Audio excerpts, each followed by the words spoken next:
nalagay na po yung sabon, lagay po natin yung softener dito. Ayun. Apo, sabay po yung ilalagay. Pag nailagay na po, lagay na po yung damit na lalagyan. Power on.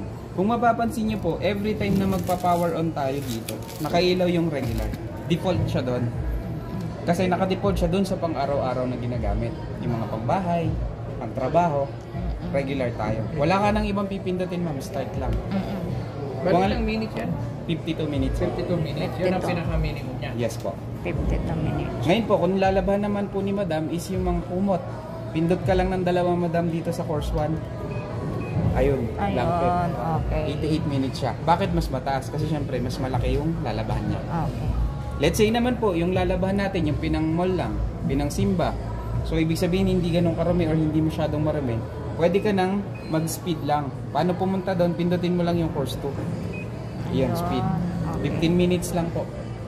Wash, rinse hanggang spin dry na po yun.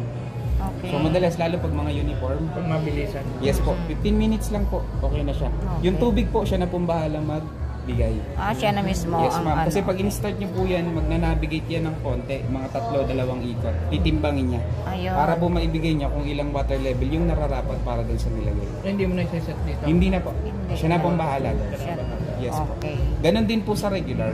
Kapag in-start niyo po yan, iikot niya ng konti. Tsaka po siya magbibigay ng water level. Depende sa dami po ng lalabas. Okay. Kapag ka nakapili na po, start lang siya. Merong mga nanay bumili ng automatic pero gusto manual. Tama, mali. Madalas meron. Ang gagawin ni nanay, hand wash niya. Pagdating dito, ang gusto niyang gawin yan, dryer lang. Pwede. Pag power on, ma'am, hindi ka napipindot kay course 1 tsaka kay course 2. Process. Process na. Pailawin mo lang yung spin dry. Ayan. Then start mo siya. Yung soak, ano yan? Yung babad. Soak po yung babad. Makikita mo yung soak po pag naka-blanket ka or heavy wash. Doon sa medyo mabibigat. Okay. Ano, matagal siya.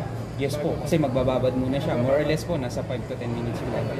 Tapos pagtapos ng soak, Tsaka na siya mag-start ng hindi main na wash. uulit yung soak na yun. Hindi na. Isang beses lang. Yes sir. Okay. Hindi siya tulad ng manual na kapag ka naka-soak time, iikot, maya-maya titigil. Mga 3 to 5 minutes, tapos saka ulit mag-function. Yan yung difference ng manual.